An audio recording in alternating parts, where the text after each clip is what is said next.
No one asked, but here's my Goodreads review as a travel content creator who only reads books where I can like read some or learn something. And it has to be a book where there's plot and not too descriptive. Like my favorite book of all time is The Island of Sea Women, which is about Jeju Island in South Korea, and I'm obsessed with the history. It's incredible. I cried at the end, obviously. So here are all of the books that I read. I didn't hit my goal, which was 15 books. I only read 11. I think I have a three-way tie between my three favorite books this year, which were The Mountains Sing, which was about the land reforms in Vietnam, In the Time of Butterflies, which is about the Trujillo regime in the Dominican Republic, which I knew nothing about, and the Maribel sisters, who are like incredible women. Then The Island of Missing Trees, which was my most recent book, which is about Cyprus and the war in Cyprus between Turkey and Greece. Okay, my least favorite book was The Book of Goose, which was horrible. I can't even like summarize what it was about, but I hated the style of writing and it was just like stupid. And then also maybe The Sympathizer, because it was so hyped up, but it was kind of just like the train of thought of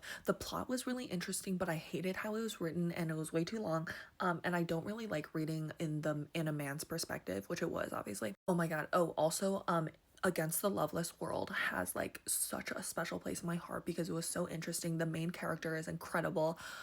It's so beautifully written. She's a Palestinian woman who had to move to like um Kuwait, Iraq, Qatar, and then I think Lebanon, but it's like so devastating, so beautiful. And Peach Blossom Spring was also really beautiful. It was about the Japanese occupation of China. Salt Houses is also about a girl from Palestine, but then like her family moves all over the world, and there just wasn't really a character that I really like connected with, and it was all kind of just scattered, but the story is really good and it was an easy read. And then the two nonfiction books that I read this year were How Democracies Die and The Hundred Years War, which The Hundred Years War was really well written and there was so much like information. It was just really long, and How Democracies Die was just like, it was pretty short and like really straightforward, and a lot of the history I already knew actually, so it was kind of like not that interesting, but all Americans should probably read it right now. But yeah, so if you're into this type of book like Pachinko or that kind of story, these are honestly all really good books, except for The Book of Goose. Would not recommend.